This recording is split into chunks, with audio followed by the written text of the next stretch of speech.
का आपके अपने YouTube channel Rahul Sai defence में।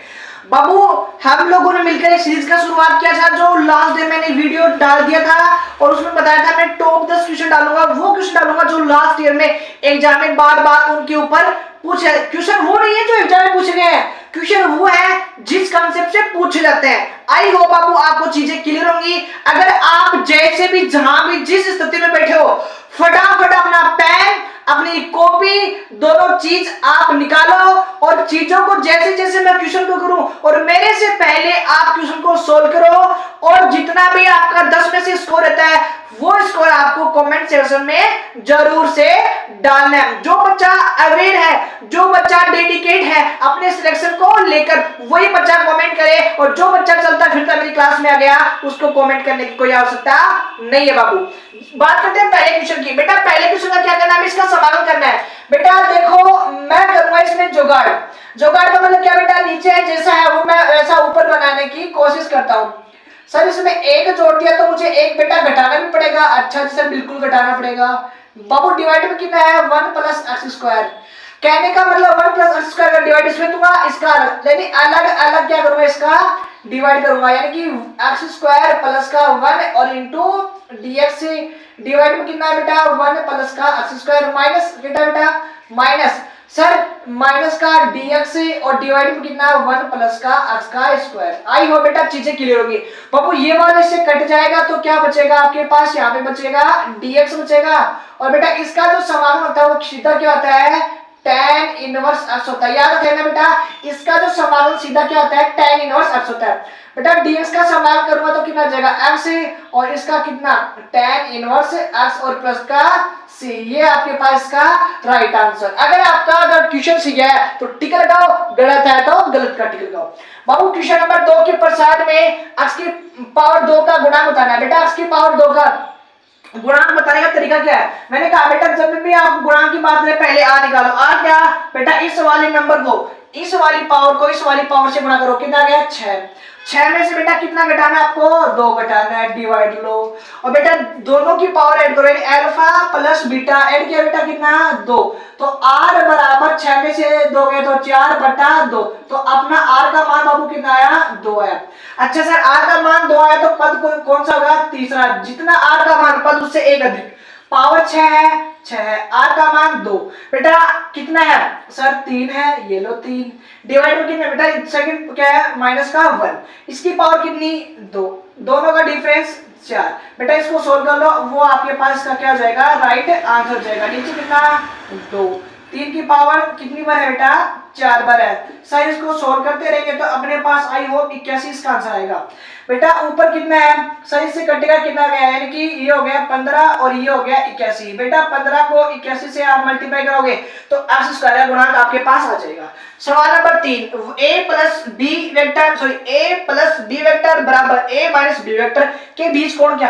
बेटा इन दोनों को सोल्व करने का तरीका बताओ क्या है, आपको जुगाड़ बताता हूं। जुगाड़ क्या बेटा, इसको अलजेब्रा माना करो। अलजेब्रा मतलब सर a प्लस का b और a माइनस का b माना करो आप लोग, ठीक है। अब दोनों तरफ क्या कर दो, इनका स्क्वायर कर दो, इसका भी स्क्वायर कर दो, इसका भी स्क्वायर। इधर का बेटा सर a का स्क्वायर सर b का स्क्वायर और बाबू 2ab। अगला वाला क्या होगा बेटा a² प्लस b² और माइनस का 2ab।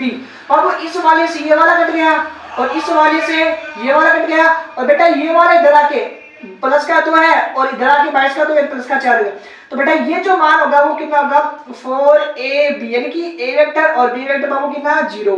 और बेटा ये a.b है, ये डिवाइड का जो 4 मल्टीप्लाई में खा जाएगा डिवाइड में, यानी कि आंसर कितना आएगा 2। बेटा जब a.b हो तो बेटा याद रखना उसका जो थीटा है वो कितना होगा 90, यानी कि 2 सदिशों का डॉट अगर 0 है तो इसका मतलब क्या है आपस में लंबवत है, लंबवत का मतलब थीटा कितना है 90 डिग्री। सवाल नंबर 4 बेटा इसकी कोटि भी बतानी है आपको, घात दोनों बतानी। बेटा कोटि होती क्या है, अधिकतम अवकलन आपका कोटि होता है और अधिकतम अवकलन की कोटि की जो घात होती है वो आपकी घात होती है। बेटा अधिकतम अवकलन कितनी बार हो रहा है सर, अधिकतम अवकलन हो रहा है 2 बार।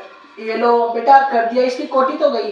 अब कई बच्चे क्या करेंगे, सर ने बताया था अधिकतम कोटि की घात का, बेटा गलत हो जाएगा अगर एक करोगे तो। यार बाबू यहाँ पे जो पावर है ना वो क्या नहीं होनी चाहिए, परिमेय रूप में नहीं होनी चाहिए। परिमेय नहीं मतलब मेरी पट्टे की संख्या नहीं होनी चाहिए। बेटा बट्टों को इस 2 को हटाने के लिए पूरे को 2 से गुणा करूंगा, अगर इधर 2 से गुणा किया तो इधर भी 2 से गुणा करना पड़ेगा। तो अब ये तो कट गए, यहाँ पे तो आई 3, यहाँ पे आई पावर 2, लेकिन हमें तो इसकी पावर देखनी है। तो इसकी पावर देखनी तो बेटा इसकी जो घात आएगी वो कितनी आएगी बाबू, आई होप कितनी आएगी, 2 आएगी। तो इसकी घात भी 2, कोटि भी 2। बेटा नेक्स्ट सवाल क्या है, ए और बी दे रखा है, 2 आयु दे रखे हैं, दोनों का डॉट करना है। बेटा जब भी 2 आयु का आपको डॉट करना हो तो कैसे करते हैं, देखो आप कैसे करते हैं। बेटा पहले वाली पंक्ति और पहला वाला स्तंभ, पहले वाली पंक्ति और पहले वाला स्तंभ, तो पहले वाली को पहले से करोगे कितना आया 1, इसको इससे किया तो कितना आया 0, तो इसको ऐड करो कितना आएगा आंसर 1। अब बाबू पहली वाली पंक्ति को दूसरे वाले स्तंभ से, इसको इससे किया तो माइनस का 1, इसको इससे किया तो 1, तो माइनस का 1 प्लस का 1 बेटा दोनों को जोड़ो तो कितना आंसर आएगा 0 आएगा। इसको इससे किया तो 0 और इसको इससे किया तो 0, तो यहाँ पे आंसर कितना 0। बेटा इस वाली पंक्ति को इस वाली स्तंभ से इसको इससे किया तो 0 और इसको इससे किया तो बेटा कितना 1। आई होप ये पांचों क्वेश्चन बाबू आप सभी को, कोई भी बच्चा अगर स्क्रीनशॉट लेना चाहता है वो स्क्रीनशॉट ले सकता है। बेटा चलते हैं नेक्स्ट स्लाइड की ओर।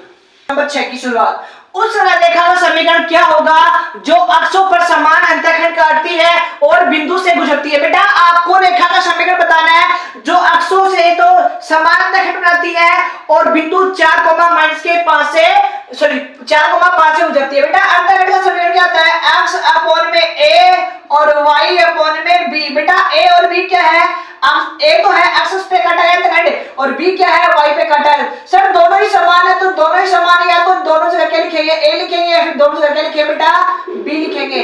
अब ये तो आपके पास समान आ गया बेटा, इस a को पूरे मतलब ये डिवाइड a है यानी कि पूरे a से मल्टीप्लाई कर देते हैं तो क्या बचेगा x प्लस का y बराबर a बचेगा। बेटा x का मान 4 ले लेंगे, y का मान 5 ले लेंगे, जो आपके पास a आएगा वो a यहाँ पे रख देंगे। तो सर x का मान तो है 4, y का मान है 5 बराबर a हो जाएगा और बेटा कितना आएगा आंसर 9 आएगा। तो सर ये 9 यहाँ पे रख देंगे तो आपके पास रेखा का क्या आ जाएगा सर समीकरण आ जाएगा। आई होप क्लियर होगा। सवाल नंबर 7, वर्त दे रखा, वर्त पर बिंदु दे रखा है तो स्पर्श रेखा की लंबाई क्या होगी। बेटा स्पर्श रेखा की जो लंबाई होती है वह अंडर रूट में S1 के बराबर होती है, मैंने आपको बताई थी। सर ये S1 क्या होता है, बेटा S1 का मतलब आपको पहले तो S निकालना है। S का मतलब सर जी बराबर में 0 करना है, बराबर में 0 का मतलब क्या हुआ, ये माइनस के 10 को इधर बुला लो तो माइनस का 10 हो गया। अब सर S1 का मतलब ये जो बिंदु है ना बेटा ये वाले बिंदु S में रख दो तो आ जाएगा S1। रखो तो यहाँ पे रखेंगे 4, तो 4 का स्क्वायर 16 और y की जगह 3 माइनस 3 का स्क्वायर किया तो 9 और 10 का 10। सर S1 का जो मान आएगा वो कितना आएगा बाबू, 10 में से अगर लोगे तो माइनस का 1 और माइनस 15, तो इसका अगर अंडर रूट लोगे तो आपके पास जो राइट आंसर कितना होगा अंडर रूट का 15। ये आ गई वर्त की स्पर्श रेखा की लंबाई। बात करते हैं नेक्स्ट क्वेश्चन, यदि अल्फा प्लस बीटा दे रखा है, अल्फा बीटा दे रखा है तो आपको द्विघात समीकरण, बेटा जब भी मूलों का योग देते और मूलों का गुणा देते तो आपको द्विघात समीकरण अगर बनवा ले तो कितना होता है बेटा, ये आपके पास समीकरण होता है। तो देखो मूलों का जो योग है वो कितना है सर 2/3, क्या चिपकाना है x से, और मूलों का गुणा कितना है 3 बराबर 0। बेटा पूरी समीकरण को 3 से गुणा कर दो तो कितना आ गया 3x², यहाँ पे आ गया 2x, यहाँ पे आ गया 9 बराबर में 0, तो ये क्या आ गया द्विघात समीकरण आ गई। बात करते हैं क्वेश्चन नंबर 9, बिंदु बिंदु बिंदु को मिलाने वाले रेखाखंड। बेटा आपके पास एक बिंदु ये है और एक बिंदु ये है, आपको एक रेखाखंड बनाना है। बिंदु के अंदर रखा है बेटा 3,1 और माइनस का 5,7 रखा है और क्या बोल रहा है को व्यास मानकर, मान ले बेटा ये व्यास है, व्यास यानी कि ये क्या आपके पास वर्त है और यहां से लेकर यहां तक ये क्या होता है बेटा व्यास होता है। व्यास मानकर खींचा गया वर्त का समीकरण। बेटा जब आपको व्यास के बिंदु दे दे और तो वर्त का समीकरण क्या होता है बेटा, आपके पास x माइनस x1 और x minus x2 plus y minus y1 और y माइनस का y2 बराबर में 0।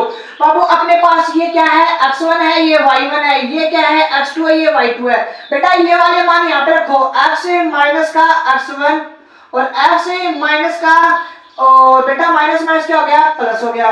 अच्छा जी sir plus as it is, बाबू अपने पास y एज इट इज और y1 का मान कितना है 1 है सर, और y as it is y2 का मान कितना है सर 7 है बराबर 0। बेटा आप इसको अगर सॉल्व करोगे तो आपके पास वर्त का समीकरण आ जाएगा। दे रखा है और वो भी 0 के बराबर, तो आपको के का मान निकालना है। आई होप बेटा ये डेल का मान आपको निकालना आता होगा। बेटा करना क्या है, इस वाली पंक्ति को छुपा लो और इस वाले कॉलम यानी सॉरी इस वाले कॉलम को इस वाली पंक्ति को बेटा यानी इसको छुपाएंगे और इसको छुपाएंगे, मल्टीप्लाई और इसको इससे मल्टीप्लाई, तो माइनस का 2 माइनस का चीज एज इट इज, इसको इससे करो तो प्लस का 2 आ गया। ये लो माइनस एज इट इज बेटा यहाँ पे लिखो वैल्यू 1, ये लो सर इसको छुपाएंगे ऊपर वाली को छुपाएंगे तो बेटा कितना, इसको इससे किया तो सर ये तो आ गया 6, चिन्ह लगाएंगे माइनस का, इसको इससे करेंगे तो माइनस और माइनस माइनस प्लस हो गए। अच्छा जी प्लस का चिन्ह कितना बेटा माइनस का के एज इट इज, और ये वाला एज इट इज छुपाएंगे, इसको ऐसे छुपाएंगे तो माइनस का 3, ये लो सर जी माइनस का 3 माइनस का चिन्ह एज इट इज, इसको इससे गुना करो तो माइनस और माइनस का बेटा प्लस का 1 हो गया बराबर में 0। सोल्व करो बाबू, माइनस का 4 हो गया, ये हो गया प्लस का 4 हो गया, प्लस अच्छा प्लस का 8 हो गया यानी माइनस का 8 हो जाएगा, प्लस का 8 माइनस का 8 बेटा माइनस का 2 है, माइनस माइनस क्या हो गया प्लस का 2 के बराबर में 0। इसको सोल्व करो यानी प्लस का माइनस का 12 उधर जाके प्लस का 12, तो 2 के बराबर में प्लस का 12 बेटा आपके पास के का मान आ गया 6। आई होप ये 10 क्वेश्चन बाबू आपको समझ में आ गए। ये जो वीडियो 10 या 11 मिनट का बन गया होगा, अगर 10 क्वेश्चन आपको कंसेप्ट अगर आ गए, बेटा अलग अलग सवाल है, अलग अलग कंसेप्ट है, ये कंसेप्ट अगर मैं ज्यादा भी नहीं तो 50 वीडियो डालूंगा और 50 वीडियो का मतलब 500 क्वेश्चन हो गए अलग अलग कंसेप्ट के। आई होप आप सभी को मजा आएगा। अगर मजा आया हो तो मेरे सपोर्ट के लिए फटाफट चैनल को अगर सब्सक्राइब नहीं किया सब्सक्राइब कीजिए, लाइक नहीं किया तो लाइक करके आप ही पर जय डाल दीजिएगा। बाकी जय हिंद, वंदे मातरम।